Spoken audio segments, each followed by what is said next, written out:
Amjambo na habari za asubuhi wapendwa wasikilizaji na watazamaji wa Kivu News Info popote pale mlipo, ikiwa ni ndani ya uhinje ya Jamhuri ya Kidemokrasia ya Kongo. Tunakaribisha tena kuungana nasi katika matangazo yetu ya asubuhi yalikuwa Jumamosi tarehe 22 Agosti mwaka 2026. Na katika matangazo yetu ya asubuhi leo tutakuletea kwa kina matukio muhimu yaliyojiri katika saa zilizopita, hasa katika maeneo ya Kivu Kaskazini na Kusini na maeneo mengine ya mashariki mwa Jamhuri ya Kidemokrasia ya Kongo. Na katika taarifa leo tutazungumzia hali ya usalama katika maeneo mbalimbali. Mapigano yanaendelea katika baadhi ya maeneo, hali wakazi walazimika kuondoka katika makazi yao, pamoja na masuala mengine yanayogusa moja kwa moja maisha ya wananchi. Pia tutakuletea habari kuhusu hali ya mawasiliano katika Fizi na Baraka, ambako jamii inaendelea kuitaka serikali kuchukua hatua kuhusu katika kwa mitandao ya simu kwa zaidi ya wiki 6. Tutazungumzia pia hukumu zilizotolewa dhidi ya wanajeshi wa FARDC katika eneo la Lubero, pamoja na mjadala wa kisiasa ulibuka kuhusu jamii ya Banyamulenge na kauli za Martin Fayulu zilizojibiliwa na alikuwa makamu wa rais Azarias Ruberwa. Mimi ni Loja Longa na Kivu News Info, kwa siku tunaendelea kuletea matangazo yetu tukiwa mashariki mwa Jamhuri ya Kidemokrasia ya Kongo. Na basi kama leo ndio mara kwanza unakutana nasi kupitia mtandao wa YouTube, basi ningeomba na kusifu kitu kimoja kabla, hakikisha umesubscribe, kulike, comment na kushare, na kwa lugha unasema kujabone kuime vile na kupartager, kuendelea kusambaza habari kwa walio wengi zaidi. Na basi kama tutakomshafanya hivyo, acha tuendelee kusema asante sana kwa kuchagua Kivu News Info kama kituo chako chema cha matangazo.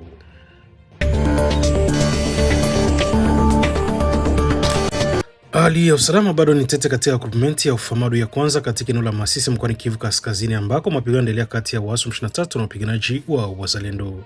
Mapigano yameanza tangu mwanzoni mwa wiki hii na yamesababisha hofu kubwa miongoni mwa wakazi pamoja na familia kadhaa kuondoka katika maeneo yao ya makazi. Taarifa kutoka eneo zinaeleza kwamba baada ya mapigano makali kutokea tarehe 18 Agosti, vijiji vya Chingete, Kautunda na Miko viliingia chini ya udhibiti wa waasi wa M23. Kufuatia kusonga mbele kwa waasi hao, wapiganaji wa Wazalendo waliripotiwa kujiondoa kutoka maeneo hayo na kuelekea katika maeneo ya Mianda ya na Lulere. Mapigano ya usalama yamezoa pia wasiwasi katika eneo jirani la Walikale, hasa katika komenti ya Waloya Luanda. Alina ni kutokana na kweli kwamba kuchukuliwa kwa Chingete, Kautunda na Miko kumewaleta wapiganaji wa M23 karibu zaidi ya eneo la Bikiro ambalo linapatikana katika komenti ya Waloya Luanda katika eneo la Walikale. Kwa mujibu wa taarifa kutoka eneo hilo, Biriko hiko katika umbali wa takriban kilomita 10 pekee kutoka maeneo ambayo kwa sasa yanadhibitiwa na uasi wa M23. Vile aliyoongeza hofu miongoni mwa wakazi wa maeneo jirani kutokana na uwezekano wa mapigano kuendelea kusonga mbele na kufika maeneo mengine ya Walikale. Katika hali ya mvutano na ukosefu wa usalama, familia kadhaa zimeanza kuondoka katika vijiji vyao zikimbia mapigano kutafuta maeneo ambayo yanaonekana kuwa salama zaidi. Baadhi ya wakazi waliokimbia makazi yao wameelekea katika komenti ya Waloya Luanda katika eneo la Walikale, huko wengine wakielekea upande wa mkoa wa Kivu Kusini. Kuondoka kwa kazi yao kumeongeza hofu na kuibuka kwa wimbi jipya la wakimbizi wa ndani, hasa hapo mapigano yanaendelea katika maeneo ya Ufamadu ya kwanza na kusambaa kuelekea maeneo ya jirani.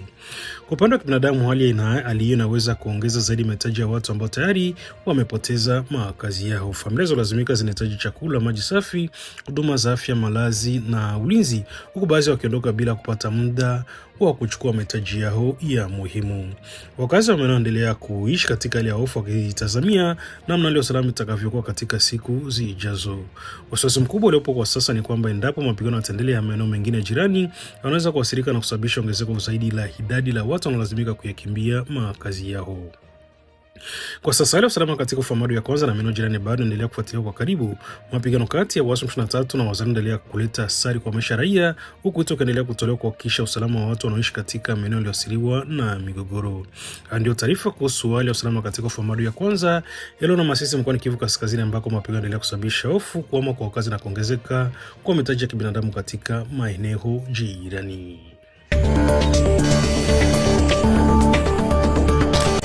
Hali ya usalama bado ni ya wasiwasi katika eneo la Malemo, groupment ya Bashali Mokoto katika eneo la Masisi mkoani Kivu Kaskazini, licha utulivu wa muda ambao unaonekana baada ya mapigano yaliyodumu kwa siku mbili kati ya wapiganaji wa Wazalendo na waasi wa M23.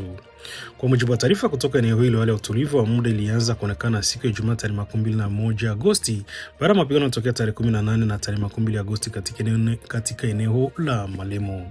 Wakati wa mapigano hayo, pande zote mbili zitumia silaha za aina mbalimbali ikiwemo silaha ndogo pamoja na silaha nzito, kusababisha hofu kubwa miongoni mwa wakazi wa eneo hilo. Na kwa sasa milio ya silaha imetulia, hali bado haijawa ya kawaida kabisa. Vyanzo kadhaa vya ndani vinaeleza kwamba mvutano unaendelea kuwepo, huku wakazi wakiendelea kuwa na hofu kwamba mapigano yanaweza kuanza tena wakati wowote. Kwa mujibu wa taarifa hizo, hakuna upande wowote kati ya wazalendo na waasi M23 wanaodhibiti kamilifu eneo lote la Malimu. Kwa sasa eneo hilo limegawanyika kati ya pande hizo mbili, huku kila upande ukiwa na maeneo ambayo yanaendelea kuyadhibiti. Taarifa zaidi zinaeleza kwamba kabla mapigano, waasi wa M23 walikuwa wameweka jumla nafasi 4 za kijeshi katika eneo hilo. Hata hivyo, kufikia mapigano yatokea tarehe 19 na tarehe 12 Agosti, wapiganaji wa wazalendo waliweza kurejesha udhibiti wa nafasi 2 kati ya hizo 4.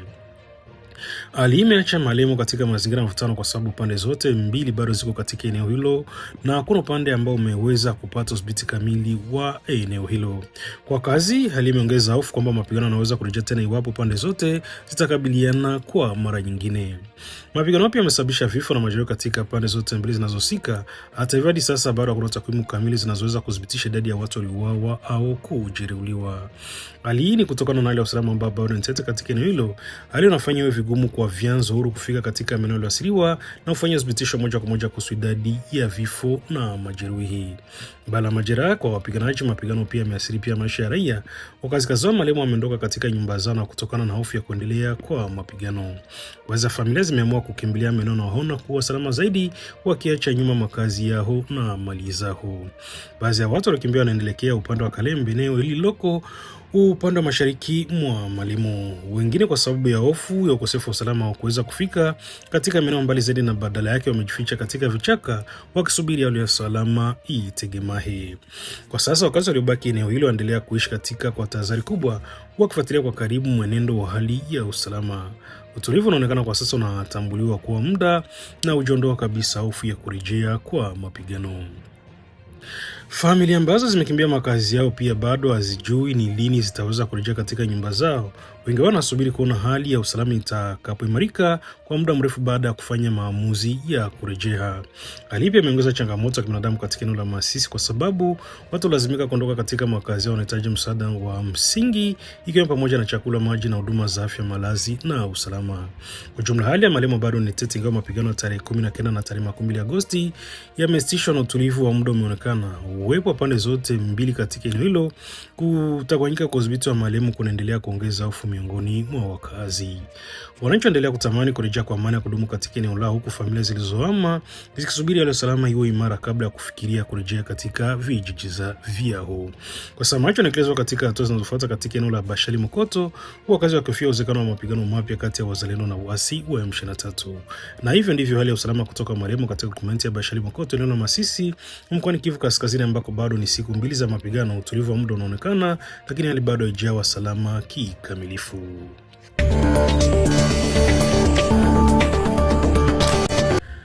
Hali ya usalama endelea kuwa tete katika maeneo mbalimbali ya mashariki mwa Jamhuri ya Kidemokrasia ya Kongo. Mapigano yakiendelea licha ya makubaliano ya kusitisha mapigano ambayo lenga kuzuia mashambulizi na kuleta utulivu katika maeneo yaliyoathiriwa na vita.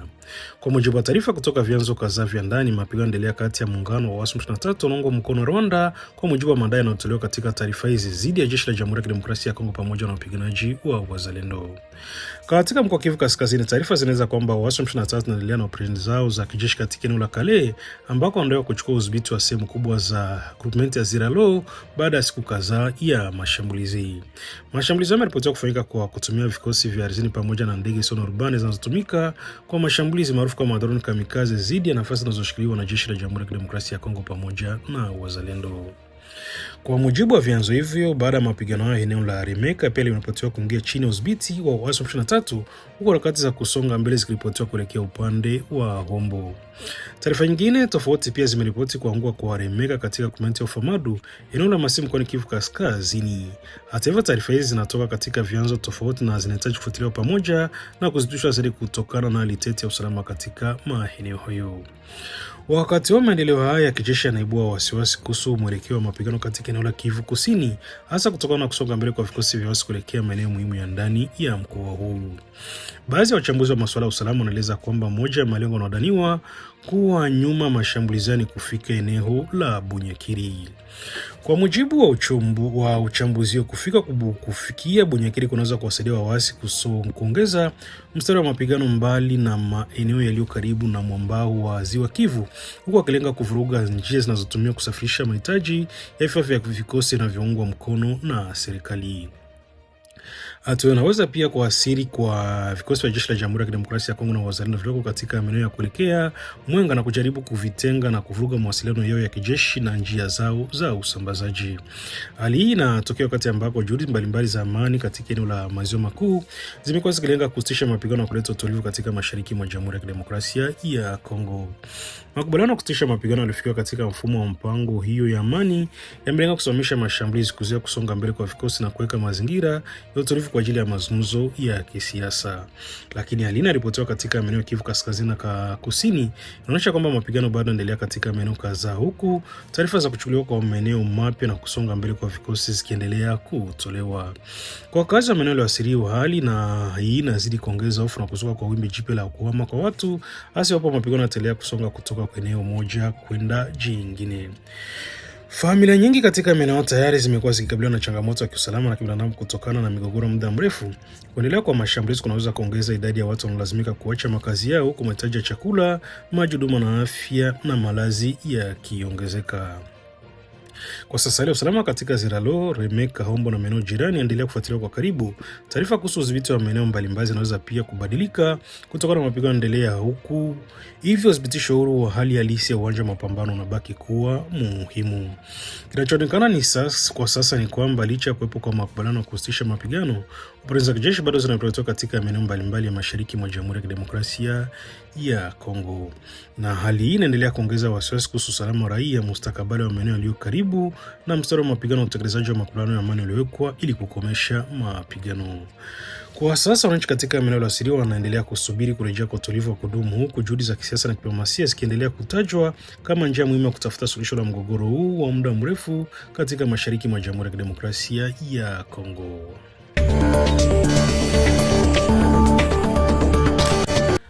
Huko Fizi na katika mji wa Baraka mkoani Kivu Kusini, hali ya mawasiliano ya simu endelea kuwa changamoto kubwa kwa wakazi wa maeneo hayo, wakiwa wamekaa zaidi ya wiki 6 bila huduma za kawaida za mtandao ya simu. Kwa mujibu wa taarifa zilizotolewa na mashirika ya kiraia pamoja na harakati mbalimbali za wananchi, mawasiliano ya mitandao ya Vodacom, Airtel, Orange na Africell yamekuwa yamekatika katika eneo la Fizi na Baraka tangu tarehe 3 Julai mwaka huu, hali ambayo inaendelea kuathiri maisha ya kila siku ya wananchi. Kutokana na hiyo, jumuiya ya kiraia pamoja na mashirika ya harakati ya wananchi zimewasilisha barua kwa viongozi wa kitaifa wa mkoa zikiomba kusitishwa kwa haraka kwa kikao cha pamoja cha kupanuliwa cha Baraza la Usalama ili kutathmini madhara yanayotokana na kupatikana kwa mawasiliano hayo kwa kipindi cha zaidi ya wiki 6. Mashirika yanaeleza kwamba kukatika kwa mtandao kumetokea katika kipindi ambacho tayari eneo la Fizi linakabiliwa na changamoto za kiusalama. Kwa hiyo ukosefu wa mawasiliano umeongeza ugumu wa wananchi kuwasiliana na familia zao, kupata taarifa za muhimu na kuendesha shughuli zao za kijamii na kiuchumi. Kwa familia nyingi, simu imekuwa njia muhimu ya kuwasiliana na ndugu zao walio katika maeneo mengine, hasa katika kipindi ambacho hali ya usalama bado si ya uhakika. Kukosekana kwa huduma hizi kumefanya mawasiliano kuwa magumu zaidi na kuongeza hofu miongoni mwa wananchi ambao hawawezi kupata taarifa kwa wakati kuhusu usalama wa ndugu zao. Kutokana na kukosekana kwa mitandao ya simu, baadhi ya wakazi wamekuwa wakijaribu kutumia njia mbadala, ikiwemo kuunganisha simu zao kwenye maeneo machache yenye huduma za wifi inayopatikana katika baadhi ya huduma au taasisi. Hata hivyo, mashirika ya kiraia yameona kwamba baadhi ya wananchi wanajaribu kupata huduma ya intaneti kupitia maeneo hayo wanadaiwa kukutana na vitendo vya ukatili. Kwa mujibu wa barua yao, baadhi ya wananchi wa kutafuta namna kuingia kwenye intaneti wamekuwa wakidaiwa kupigwa, kujeruhiwa, kufanyiwa vitendo vya kudhalilisha. Barua pia imetaja madai ya kuwepo kwa visa vya mateso yanayoendelea kufanywa na baadhi ya wanajeshi wa jeshi la Jamhuri ya Kidemokrasia ya Kongo FARDC. Mashirika yanaeleza kwamba baadhi ya watu wanadaiwa kuchukuliwa na kuweka kizuizini, hasa katika mazingira ambayo yamebeba wasiwasi kuhusu kuheshimiwa kwa haki za binadamu na ulinzi wa raia katika kipindi hiki cha mzozo wa kijeshi. Kwa sababu hiyo, jumuiya ya kiraia na harakati za wananchi zimeomba mamlaka zichukue hatua za haraka za kutathmini hali ilivyo tangu kukatwa kwa mawasiliano ya tarehe 3 Julai mwaka 2026. Miongoni mwa mada yayo ni kurejeshwa kwa hatua huduma za mawasiliano ya simu katika maeneo ya Fizi na Baraka ili wananchi waweze kuwasiliana na familia zao na kupata taarifa muhimu. Pia wanataka kufanyika kwa uchunguzi kuhusu visa vya vurugu, mateso na kuwaweka kizuizi ambavyo vimeripotiwa katika baadhi ya wananchi waliokuwa wakijaribu kupata huduma za interneti.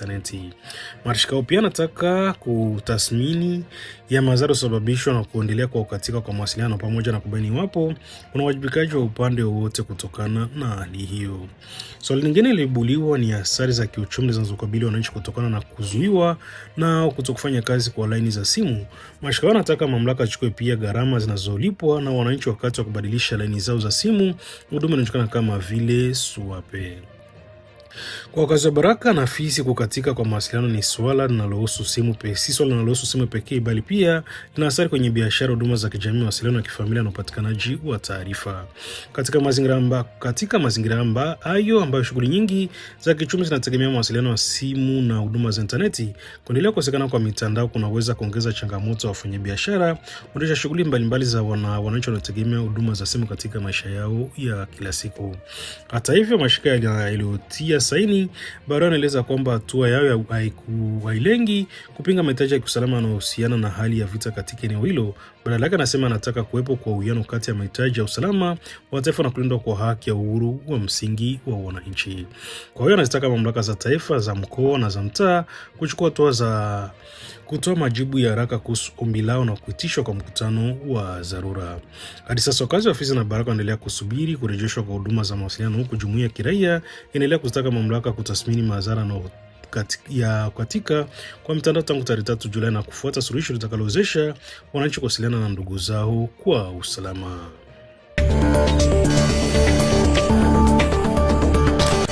Wanajeshi wawili wa jeshi la Jamhuri ya Kidemokrasia ya Kongo FARDC wamehukumiwa na mahakama ya kijeshi ya Garnison Butembo Lubero mkoani Kivu Kaskazini kufuatia kesi mbili tofauti zinazohusiana na mauaji na ubakaji.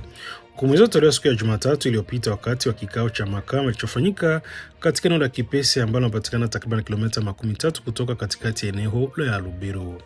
Kesi ya kwanza inamhusu mwanajeshi wa FARDC ambaye amepatikana na hatia ya kuhusika katika mauaji ya watu watatu wakiwemo mwanamke ambaye alikuwa akiishi naye, mtoto wao pamoja na mwanajeshi mwingine. Kwa mujibu wa maelezo yaliyowasilisha mbele ya mahakama, tukio lilitokea tarehe 12 Agosti katika kijiji cha Katundu katika eneo la Lubero. Mahakama ilieleza kwamba mwanajeshi alifungua risasi akiwa karibu sana na mwanamke ambaye alikuwa akiishi naye katika mazingira yanayohusishwa na wivu. Baada ya tukio hilo, mwanamke huyo alipoteza maisha. Mtoto wa kike pamoja na mwanajeshi mwingine pia walijeruhiwa katika tukio hilo na baadaye walifariki kutokana na majeraha waliyoyapata. Kwa hiyo mahakama imempa mwanajeshi huyo na hatia mauaji ya watu hao watatu. Bana kosa la mauaji, mahakama pia inampata na hatia ya kutumia vibaya na kupoteza risasi za kijeshi, kosa linalohusiana na usimamizi wa matumizi ya silaha na vifaa vya kijeshi. Kufuatia hukumu hiyo, mahakama imemhukumu mwanajeshi wa adhabu ya kifo pamoja na kumwamuru alipe fidia ya dola za Marekani 12,000 kwa waathirika wa tukio hilo. Kesi pia inamhusu mwanajeshi mwingine wa FARDC ambaye anatakiwa kupatikana na hatia kumbaka msichana mwenye umri wa miaka 15. Kwa mujibu wa mahakama, tukio lilitokea katika kijiji cha Kasivenge katika eneo la Lubero. Mahakama ilieleza kwamba mwanajeshi alikuwa akifanya ngono na msichana huyo kwa mara kadhaa katika chumba chake. Kwa kuzingatia ushahidi na maelezo yaliyowasilishwa mbele ya mahakama, alikutwa na hatia ya kosa ila ubakaji. Kwa kosa hilo, mwanajeshi amehukumiwa kifungo cha maisha ya miaka 7 jela. Hukumu hizi mbili zinatolewa wakati ambako kikao cha maalum cha mahakama ya kijeshi kinachofanyika nje ya mahakama ya makao yake maarufu kama Audience Foraine katika eneo la Kipese. Kufanyika kwa kesi hizi katika maeneo hayo karibu na matukio na kunalenga pia kwa upatikanaji wa haki ya wasirika wananchi, hasa katika maeneo ambayo wananchi wanaweza kupata changamoto za kufika katika vituo vya mahakama vilivyo mbali. Kwa upande wa kesi ya mauaji, adhabu ilitolewa ni kali zaidi, huku mahakama ikizingatia idadi ya watu waliopoteza maisha pamoja na makosa mengine yanayohusishwa na matumizi ya risasi za kijeshi. Hukumu ya miaka 7 ilitolewa katika kesi ya ubakaji, inalenga kuwajibisha mwanajeshi aliyepatikana na hatia kufanya vitendo vya kingono dhidi ya mtoto mwenye umri wa miaka 15. Tunaendelea kuibua umuhimu wa nidhamu ndani ya vyombo vya ulinzi na usalama pamoja na kuheshimiwa kwa sheria na haki za raia, hususan katika maeneo yanayokabiliwa na changamoto za za kiusalama. Kwa sababu hukumu hizi imekuwa miongoni mwa kesi zinazoshughulikiwa na mahakama ya kijeshi ya Garnizo ya Butembo Lubero wakati wa kikao chake cha kipesi huko wananchi hufuatilia kwa karibu namna haki inavyotekelezwa dhidi ya wanajeshi wanaotumiwa au kupatikana na hatia ya makosa makubwa.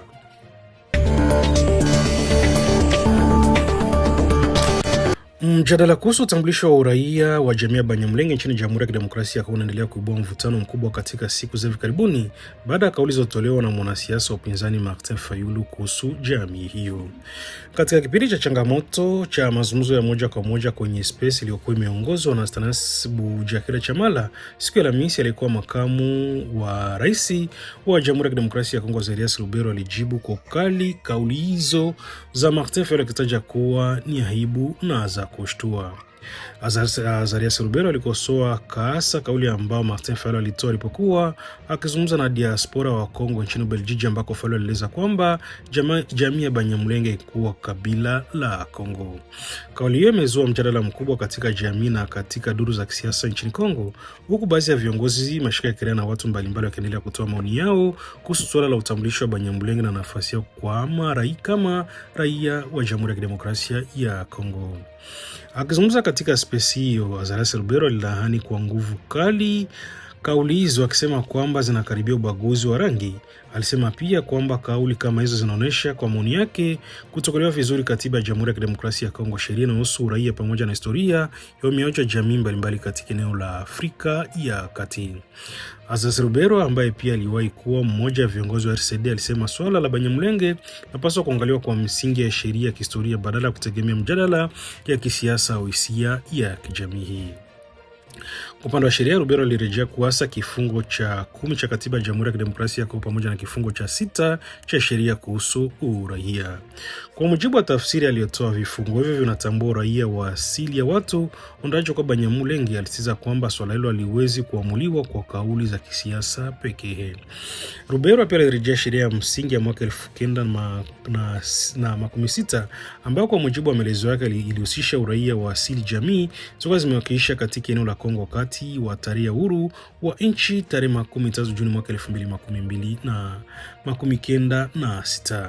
Mbali na hoja za kisheria, Lubero alitoa pia hoja zinazohusu historia uwepo wa jamii Banyamulenge katika eneo la mashariki mwa Kongo.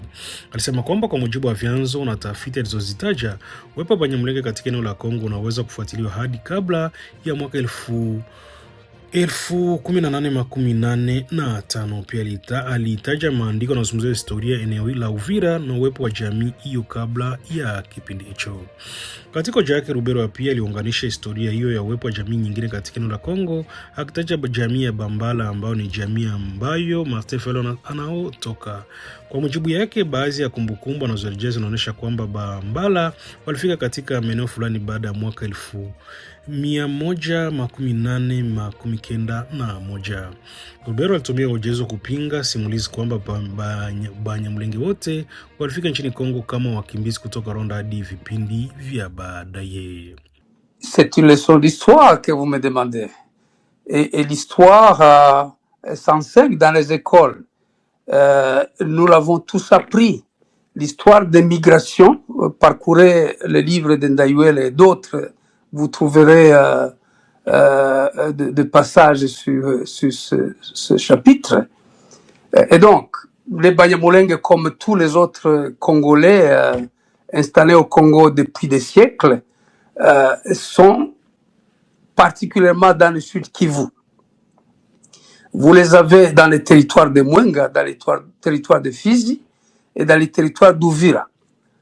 La localisation dans l'histoire, je vous ai cité des auteurs, donc les Yerno et les autres, les Weiss, ça va très loin dans l'histoire. Maintenant, ils sont venus d'où? Vous-même, vous êtes de quel peuple? De quelle tribu vous êtes venu? Vous savez même d'où vous êtes venu. Regardez le Kassai occidental. Regardez justement cette partie de Bas-Congo qui sont juxtaposés avec le peuple de Brazzaville et le peuple d'Angola. Est-ce que je peux dire, quand je suis à l'Équateur, que les Ngwandais qui sont chez nous sont moins congolais parce qu'il y a des Ngwandais au niveau, comment dirais-je, au niveau de la République centrafricaine. Les migrations africaines, et ça c'est un débat de bas niveau en fait, finalement. Pour un pays comme les États-Unis où je suis, le grand-père du président actuel, pour ne citer que celui-là, il vient de l'Allemagne.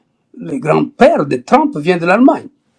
Mais ça ne l'empêche pas d'être président. Alors, on a beau à démontrer scientifiquement que les Banyamulenge sont sur le sol qui n'était pas Congo, bien avant le partage de l'Afrique. Non, non. Le jugement de Fayoulou comme de tout extrémiste, c'est le faciès. En fait, il parle du fait qu'il y a des Tutsis qui sont au Rwanda, des Tutsis qui sont au Burundi, des Tutsis qui sont en Tanzanie, au Kenya, que sais-je encore, et au Nord Kivu, pour dire oui, parce qu'il y a ces gens qui vous ressemblent de façon phénotype, alors vous n'êtes pas congolais. Mais ça veut dire quoi? Ça nous ramène d'abord dans les questions traitées par la nation congolaise. Ces questions ont été au cœur des négociations à Sun City, au cœur des négociations à Lusaka. Pourquoi? Parce que justement, il fut un temps, vers la fin du règne de Mobutu, où des gens comme les Mambweni et les autres se sont illustrés avec, vous connaissez la commission qu'il a dirigée, qui est allée à l'Est, ils ont amené un rapport qui brûlait le pays. Il n'est pas, je ne vais pas citer beaucoup de noms. Donc, moi, je ne pense pas que pendant des décennies et des siècles, on peut discuter de l'évidence. Les évidences sont là. Ce peuple est là. Maintenant, lui, Azarias Rouberois, vous êtes avec nous? il se permet de citer. Oui, je suis là. Oui, on vous suit, allez-y. Je suis en train de vous. Oui, et donc, il ne peut pas dire les Bafouleros disent qu'ils ne sont pas congolais. Et donc, vous qui êtes ici, qu'est-ce que vous avez à dire? D'abord, qui lui a dit que les Bafouleros disent que les Banyamulenge ne sont pas congolais? Je vous donne un exemple. Il y a un Moufulero encore en vie. Il a 100 ans. Il porte mon nom, Rouberois. Il est à Ouvira. N'est-ce pas? Et il vit encore. Sa maman est Munyamulenge. Et sa maman qui est Munyamulenge a des arrière-grands-pères qui sur le sol congolais. Et donc, c'est pas des bafouleros, ça c'est le discours des extrémistes. Il a ramassé un foulero extrémiste qu'il a pris comme un ami, et alors il chante partout comme quelqu'un qui manque de raison. C'est pas en 2026 qu'un leader congolais qui connaît l'histoire du pays, qui connaît la loi du pays, parce que finalement, M. Stanislas, la nationalité c'est quoi? Quand vous dites tel est étranger. Mais c'est votre allégeance au pays, c'est votre lien juridique avec le pays, c'est le lien juridique. Qu'est-ce que vous faites de tous ces militaires Banyamulenge qui combattent au sein de l'armée? Qu'est-ce que vous faites de ministres, de députés et d'autres? Et donc, c'est une insulte au peuple Banyamulenge. Il devrait retirer ses propos, sinon l'histoire les jugera, et même Dieu les jugera sévèrement. Est-ce que cette communauté... Mpendo wa msikilizaji na mtazamaji wa Kivu News Info, na hapo ndipo tunahitimisha matangazo yetu ya asubuhi ilikuwa tarehe 22 Agosti mwaka 2026, na vile vile tunaendelea kuwaletea habari mbalimbali zinazohusu hali ya usalama katika maeneo ya Kivu Kaskazini na Kusini, pamoja na masuala yanaendelea kugusa maisha ya wananchi wetu. Vile vile tunaendelea kuwashukuru sana kwa kuendelea kuwa pamoja nasi, kwa kufuatilia na kuendelea kutuamini katika kuwafikisha taarifa kwa wakati. Kwa wale ambao wamesikiliza kutizama taarifa hii kupitia akaunti yetu ya YouTube, na basi kama ndio ilikuwa mara kwanza kwenye channel yetu, basi tunawaomba kusubscribe, kulike, comment na kushare, vile vile kuendelea kusambaza habari kwa walio wengi zaidi. Na basi kama mtakuwa mmeshafanya hivyo, acha tuendelee kusema asante sana kwa kuchagua Kivu News Info kama kituo chako chema cha matangazo. Langu jina mimi ni Teloje Longo, na kwa niaba ya timu nzima ya Kivu News Info, basi nawatakia siku njema yenye amani na baraka tele katika shughuli zenu za kila siku. Tuendelee kwa pamoja nanyi katika taarifa zetu zijazo kwa habari mpya na zenye kuaminika. Vile vile Mwenyezi Mungu aendelee kubariki na ndinde na ibariki Jamhuri ya Kidemokrasia ya Kongo. Bye bye na ciao.